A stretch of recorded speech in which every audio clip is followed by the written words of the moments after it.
ত্রিপুরার উত্তর জেলার ধর্মনগরে পুলিশের জালে ধরা পড়ল আন্তঃরাজ্য বাইক চোর চক্রের দুই পান্ডা।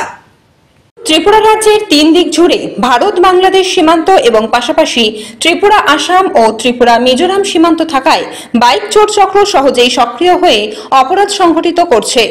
বিশেষ করে সাম্প্রতিক সময়ে বাইক চুরির প্রবণতা রাজ্যে আশঙ্কাজনক হারে বেড়েছে। চুরি যাওয়া বাইক অনেক ক্ষেত্রেই সীমান্ত পেরিয়ে পাচার হচ্ছে বাংলাদেশে, আবার কিছু বাইক চলে যাচ্ছে আসামের বিভিন্ন প্রান্তে। পুলিশ সূত্রে জানা গেছে, কয়েকদিন আগে ধর্মনগর থানা এলাকায় ঘটে যাওয়া বাইক চুরির ঘটনায় সিসিটিভি ফুটেজ হাতে আসে পুলিশের। সেই সূত্র ধরে গ্রেপ্তার করা হয় কুখ্যাত বাইক চোর বাচ্চু মিয়াকে। পরে তার জবানবন্দির ভিত্তিতে আসামের শ্রীভূমি জেলার বারুই গ্রাম এলাকা থেকে আটক করা হয় হাসান আহমেদকে।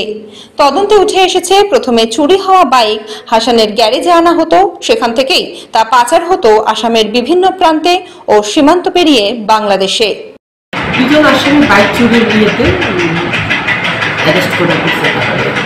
দুজনের নাম কি? দুজনের একজন বাচ্চু মিয়া, আরেকজন হচ্ছে হাসান আহমেদ।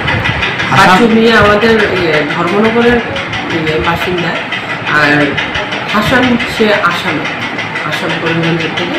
প্রথম বাচ্চু মিয়াকে অ্যারেস্ট করা হয়েছে। অ্যারেস্ট করার পরে আফটার ইন্টারোগেশন হাসানের নাম বাড়িয়েছে।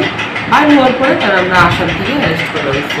আজকে তাদের কোর্টে প্রডিউস করা হয়েছে। কোর্টে প্রডিউস করার পর 4 দিনের রিমান্ড হয়েছে। এখন আমরা নেক্সট আমরা ইনভেস্টিগেশন চলতেছে।